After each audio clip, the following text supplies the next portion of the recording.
Okay, ladies and gentlemen, this is section 3.4, and I'm going to call this part 2 of the video. We're solving this inequality, this linear inequality, linear because it's degree 1. What I teach my students to do whenever there's a fraction in an inequality is to clear the fraction.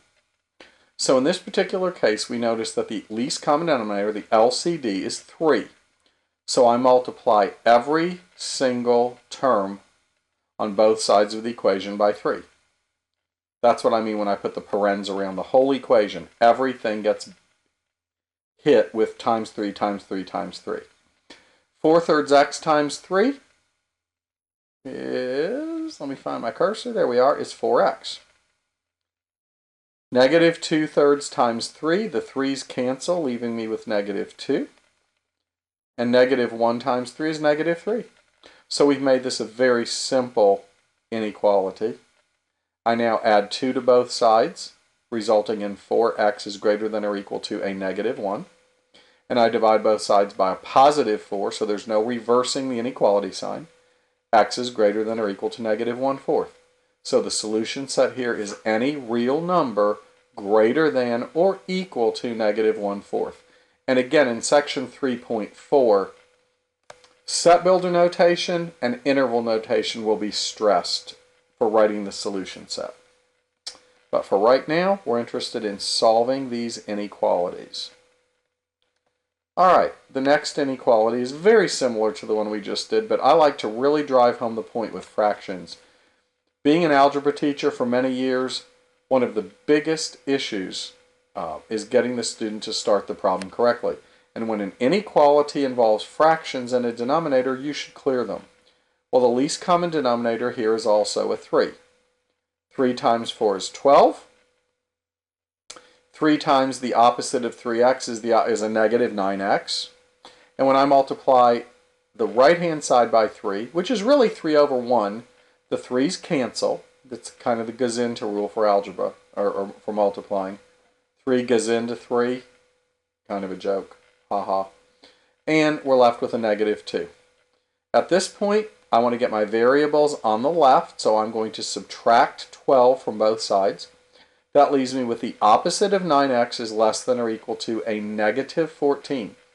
When I divide by a negative 9, notice that immediately causes my sign to reverse, my inequality sign. I'm left with x is greater than or equal to, and negative 14 divided by negative 9 is a positive 14/9. So the solution set here is the set of all real numbers greater than or equal to positive 14/9. Okay, here's another fraction. So let's look at this inequality. Let me find where my cursor is. There we go. The least common denominator here is a 4. You look in the denominators and you determine the LCD. When I multiply by 4 here, which is really 4 over 1, the 2 goes into the 4 twice.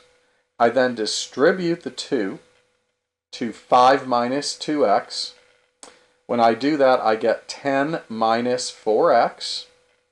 Over here, when I multiply by 4 over 1, the 4's cancel. In other words, they become 1. They disappear. And I'm left with 2x plus 1. Okay, my next step, at this point, I'm going to get my variables on one side, and I'm going to get my numbers on the other. I find again that it's best to get your variables on the left and your constants on the right. So what I'm going to do here is twofold. I'm going to subtract 10 from both sides. So 1 minus 10 will leave me with a negative 9. And I'm going to subtract 2x from both sides, leaving me with a negative 6x over here. Negative 6x is greater than negative 9. When I divide both sides by a negative 6, the sign reverses.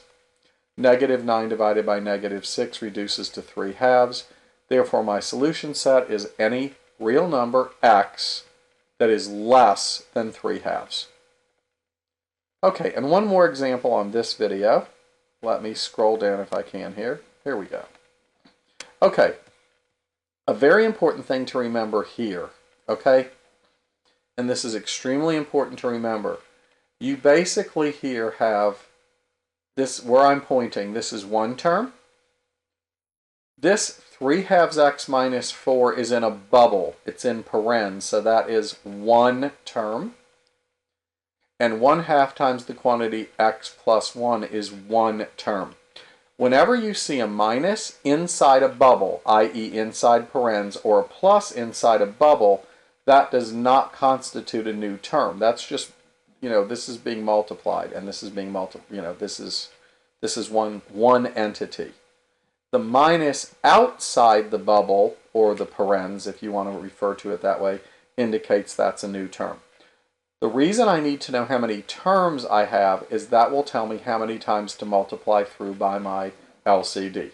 And in this particular case, my LCD is a 2. 1 times 2 is 2. When I put a 2 in front of these parens, it's actually a minus 2. It's a negative 2 over 1. Okay? Negative 2 over 1. When I multiply by the first set here, the negative 2 and the positive 2 cancel, and I'm left with a negative 3x. Okay? You see where I am. Now, the negative 2 in front times a negative 4 becomes a positive 8. So basically what I did here is I put a negative 2 in front of that whole bubble, and I distributed the negative 2. That's how I got the negative 3x and the positive 8. Over here, when I multiply by 2 one time, because this expression, 1/2 times the quantity x plus 1 is one term, when I multiply by 2, the 2's cancel. I'm left with a 1 in front. When I multiply anything by 1, I get itself. Now, when I collect like terms, the left side of the inequality becomes the opposite of 3x plus 10. The right-hand side is still x plus 1. And now what I do is I move things around. I get my x's on the left. That's the safest approach with an inequality. And I get my numbers on the right. To make the 10 disappear, I use the inverse, subtract it. So minus 10. 1 minus 10 is a negative 9. To make the x disappear from the right, I subtract it. The negative 3x minus 1x is negative 4x. To finish this problem, I divide both sides by negative 4. Because I'm dividing an inequality by a negative, that requires me to flip the inequality sign to change or reverse the direction. X is less than. Negative 9 divided by negative 4 is a positive 9/4. So, we're done with section 3.3, part 2.